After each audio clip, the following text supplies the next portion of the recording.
Deep in the vastness of space, aboard the research vessel Stellar Horizon, three alien anthropologists huddled around their latest discovery, a cache of human entertainment media and social network data. Their iridescent scales shimmered under the soft blue lights of their observation deck as they processed this fascinating glimpse into Earth culture. These humans are intriguing, First Observer Rain whispered, her crystalline eyes wide with wonder as she swiped through countless images and videos. Their social dynamics are unlike anything we've encountered in our studies of other species. The research team had spent cycles analyzing human civilization from afar, but something about human relationships particularly captivated them. The concept of romance, courtship, and the complex dance of human attraction was completely foreign to their species, which reproduced through a sophisticated form of cellular division. "I've developed a simulation," announced technical specialist Storm, her antenna twitching with excitement. "Using the data we've gathered, I've created a virtual reality program that would allow us to experience human social interactions firsthand. It's completely safe, fully monitored, and will help us understand their behaviors better." Lead researcher Cloud looked skeptical, her translucent fingers dancing over the holographic controls. "Are you suggesting we actually immerse ourselves in simulated human scenarios? That's unprecedented in xenological studies." "Exactly." Storm's voice rippled with enthusiasm. "Think about it. We've always studied species from a distance. This is our chance to truly understand human connections from their perspective. The virtual environment will let us experience their world without any risk or diplomatic complications." The team spent the next several hours debating the ethical and scientific implications of such an experiment. Their mission was to study and understand, not to interfere or interact. But wasn't this the perfect way to gather invaluable data about human social behavior? The council might not approve, Cloud mused, but her tone had shifted from skepticism to curiosity. "However, if we present it as a controlled research environment." Rain had already begun reviewing the safety protocols of the virtual system. "The simulation is completely isolated from Earth's networks. We can terminate it at any time, and it's designed purely for research purposes." She paused, adding, "Besides, humans themselves use virtual reality for learning and training. We're simply adopting their own methodologies." As they discussed the parameters of their experiment, the three researchers couldn't help but feel a mix of scientific curiosity and nervous excitement. They had studied hundreds of species across the galaxy, but humans were different. Their capacity for emotional connection, their complex social structures, and their seemingly infinite variety of relationships made them uniquely fascinating. "We'll need to create virtual avatars that can interact naturally in human social settings," Storm explained, pulling up a holographic display of human social gathering places, coffee shops, parks, and community centers. "The simulation will allow us to experience human customs, conversation patterns, and social cues firsthand." Cloud finally nodded, her scales shifting to a decisive blue hue. "Very well. We'll proceed with the experiment, but with strict protocols. This is about scientific understanding, nothing more." She paused, looking at her team members with what passed for a smile in their species. "Though I must admit, I'm curious about these human concepts of small talk and coffee dates myself." As the three researchers began calibrating their virtual reality systems, none of them could have predicted how this experiment would challenge their understanding of not just human relationships, but their own perceptions of connection and emotion. The simulation was ready, their avatars were prepared, and they were about to embark on their most ambitious research project yet, experiencing human social interaction from the inside out. Little did they know, understanding humans would prove to be far more complicated than any of their previous xenological studies. The next morning brought unexpected complications to their virtual research project. During their routine system check, Storm discovered anomalies in their avatar integration patterns. The neural links between their consciousness and their virtual forms had grown stronger than anticipated, creating what she called emotional echoes that lingered even when they weren't in the simulation. "I can still feel the warmth of the coffee cup," Rain admitted during their morning briefing, her real form's scales shifting to a contemplative blue-green. And the sensation of Alex's accidental brush against my avatar's hand yesterday. It's still there, like a ghost feeling. Cloud tried to maintain her professional demeanor, but she too had noticed these lingering effects. The sound of David's laughter seemed to follow her into their real space, and she found herself unconsciously mimicking human gestures even in her natural form. "We need to analyze these developments carefully," she said, though her voice lacked its usual analytical edge. The morning's simulation session brought new challenges. As Cloud settled into her usual spot at the daily grind, David arrived earlier than expected, carrying 2 coffee cups. "I remembered your order," he said with that warm smile that somehow affected both her avatar and her real form's vital signs. "Hope you don't mind." Across the room, Rain was experiencing her own moment of unexpected connection. Alex had brought a book of poetry he thought she might enjoy, and the simple act of him sharing something personal made her avatar's hands tremble slightly as she accepted it. The gesture seemed to carry meaning beyond their research parameters. Storm, meanwhile, found herself in an interesting predicament when James invited her to co-curate an upcoming art exhibition. "Your perspective is unique," he said, not knowing just how unique it truly was. "You see things differently than anyone I've met." During their midday break, the 3 researchers met in their virtual apartment, their avatars showing signs of stress they hadn't intended to program. "Our emotional responses are becoming more autonomous," Storm reported, running her fingers through her avatar's hair in a gesture she'd unconsciously adopted from human behavior. "The simulation is adapting to our real emotional patterns." "Perhaps," Rain suggested, her voice soft, "that's not entirely a bad thing.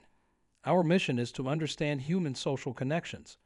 How can we truly understand if we don't allow ourselves to experience them authentically?" Cloud looked out their virtual window at the busy street below, watching humans go about their daily lives. "The council would say we're compromising our objectivity," she said, but then added something that surprised even her.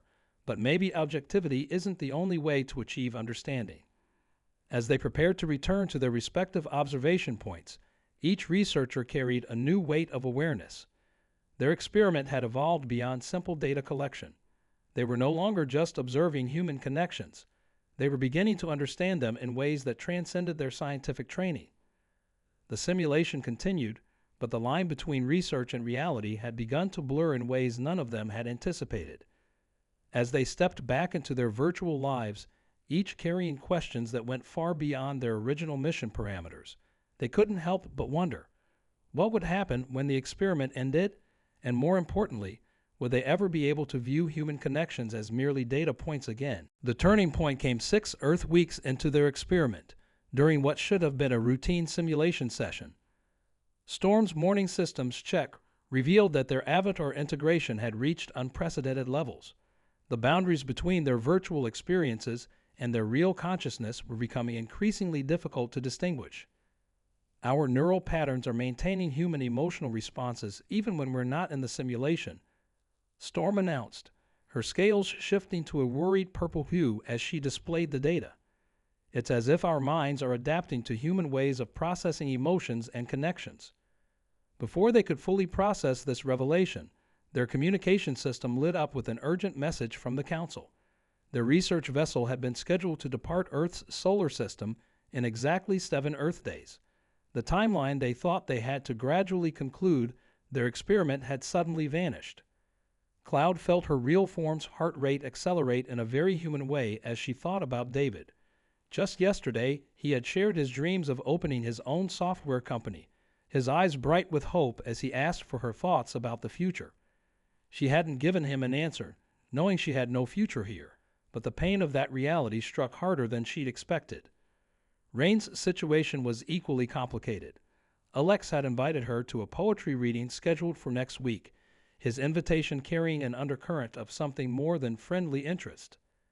"There's something special about you," he had said, making her avatar's breath catch in a way that carried over to her real form. "I feel like I can be completely myself around you." Storm found herself facing a similar crisis. James had begun sharing his most personal artistic works with her, pieces he'd never shown anyone else. "You understand what I'm trying to express," He'd said, "Even when I can't find the right words." The irony of an alien being better at understanding his human expression than his own species wasn't lost on her. During their evening debrief, the weight of their situation hung heavy in the air. "We have to tell them something," Rain said, her voice trembling. "We can't just disappear without explanation. It would be—" she paused, searching for a scientific term, but finding only human ones, "cruel." "The Council's directives are clear," Cloud responded, though her tone lacked conviction. "We're not supposed to form lasting attachments. These were meant to be controlled observations, nothing more." Even as she spoke, she felt the ache in both her avatar and her real form at the thought of never seeing David again. Storm's antenna twitched nervously as she pulled up their latest neural scans. "There's something else," she said quietly. "The emotional bonds we formed. They're not just surface-level avatar responses anymore. They've somehow integrated with our actual consciousness. Ending these connections abruptly could have psychological consequences we don't fully understand." As they prepared for what might be their final days in the simulation, each researcher faced internal battles that defied their scientific training. Their mission had been to understand human connections, but none of their research had prepared them for becoming so deeply entangled in them. The next morning, as they prepared to enter the simulation, Cloud made an unprecedented decision. "We need to gather additional data," she announced, her scales rippling with resolve. "Specifically, we need to understand the human response to—" she hesitated, then continued, "to loss and separation. It's crucial to our research." Rain and Storm exchanged glances, recognizing the rationalization for what it was, but neither objected. They each knew they were past the point of maintaining purely scientific objectivity. The question now wasn't about their research anymore. It was about what they were willing to risk for connections they'd never meant to form. As they stepped into the simulation one more time, their avatars felt heavier somehow, weighted with the knowledge of what was coming. The daily grind looked the same as always, filled with the morning crowd, the smell of coffee, and the low hum of conversations. But today, everything felt more intense, more precious, knowing it might be their last time experiencing it. The Council's deadline loomed over them like a shadow, while their human companions remained blissfully unaware of the impending separation. As David, Alex, and James arrived for what they thought was just another ordinary morning, the three researchers faced their greatest challenge yet: how to handle the inevitable end of an experiment that had become far more than anyone had anticipated. The simulation hummed around them, stable for now, but time was running out, and in the back of their minds, a radical question began to form, one that challenged everything they believed about their mission, their species, and the nature of connection itself. The answer to that question would change everything, but first, they had to find the courage to ask it. As Cloud, Rain, and Storm grappled with their approaching deadline, an unexpected alert flashed across their research vessel's monitoring systems. Their virtual reality experiment had attracted attention, but not from the Council. Another research vessel, the Nebula Seeker, had detected their unusual neural patterns and was now observing them from the dark side of Earth's moon. "They're running a comparative analysis of our brain patterns," Storm reported, her scales shifting to an alarmed orange. "The Nebula Seeker specializes in evolutionary psychology. They've noticed our neural architecture is changing." The implications hit them all at once. Their experiment hadn't just been about understanding human connections. It had inadvertently triggered an evolutionary leap in their own species' capacity for emotional bonding. The virtual reality system had somehow bridged a gap their species had never known existed. "Look at this," Rain whispered, pulling up a holographic comparison of their neural scans from before and after the experiment. The difference was stunning. Their brains had developed new pathways, mirroring human patterns of emotional processing while maintaining their own unique structures. They weren't becoming human. They were evolving into something entirely new. The discovery added another layer of complexity to their already complicated situation. If they left Earth as scheduled, they would be leaving behind not just meaningful connections, but perhaps the key to their species' emotional evolution. The implications were staggering. That morning, as they entered the simulation, every interaction felt different.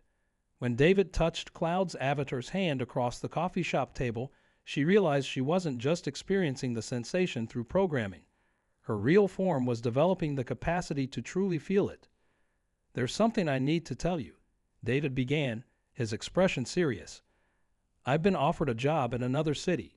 The irony of him sharing news of his own pending departure wasn't lost on Cloud. But before she could respond, Storm burst into the coffee shop, her avatar showing signs of distress they hadn't programmed. "The Nebula Seeker," she whispered urgently to Cloud. "They're not just observing. They want to replicate our experiment on other research vessels. They think they've discovered the key to cross-species emotional evolution." Rain joined them moments later, leaving a confused Alex at the counter. "If they succeed," she added, "it could change everything, not just for our species, but for every sentient race we've encountered. The ability to truly understand and feel connections like humans do." Their private conversation was interrupted by James's arrival. He looked between them with concern, picking up on their obvious distress. "Is everything okay?" he asked Storm, genuine worry in his voice. "You all look like you've seen a ghost." The three researchers exchanged glances, their avatar hearts racing in sync with their real forms. They now faced an impossible choice. The Council expected them to depart in 7 days, abandoning their human connections. The Nebula Seeker wanted their research, potentially changing the course of multiple species evolution. And their own hearts, both real and virtual, pulled them in yet another direction. As they stood there in the daily grind, surrounded by the pleasant aroma of coffee and the gentle murmur of human conversations, Cloud made a decision that would alter not just their mission, but potentially the future of their entire species. "We need to show them," she said quietly to her team, watching as David, Alex, and James exchanged concerned looks across the coffee shop. "Not just the Nebula Seeker or the Council. We need to show them all what we've discovered here, what humans have taught us without even knowing it." Storm's avatar paled slightly. "You're suggesting we—" "Yes," Cloud interrupted, her voice firm. "We need to reveal ourselves, not to everyone, but to them." She gestured subtly toward the 3 men who had unknowingly changed everything they thought they knew about emotional connections. Rain's avatar swayed slightly. "The Council will never approve. The protocols for first contact." "This isn't first contact," Cloud countered. "This is something else entirely.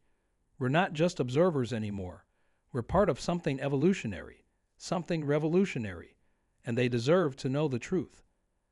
As their human companions approached, concerned by their obvious distress, the 3 researchers faced the biggest decision of their careers and their lives. The next few minutes would either end their experiment in spectacular failure or become the beginning of something unprecedented in the history of both their species. The simulation hummed around them, stable for now, but everything was about to change.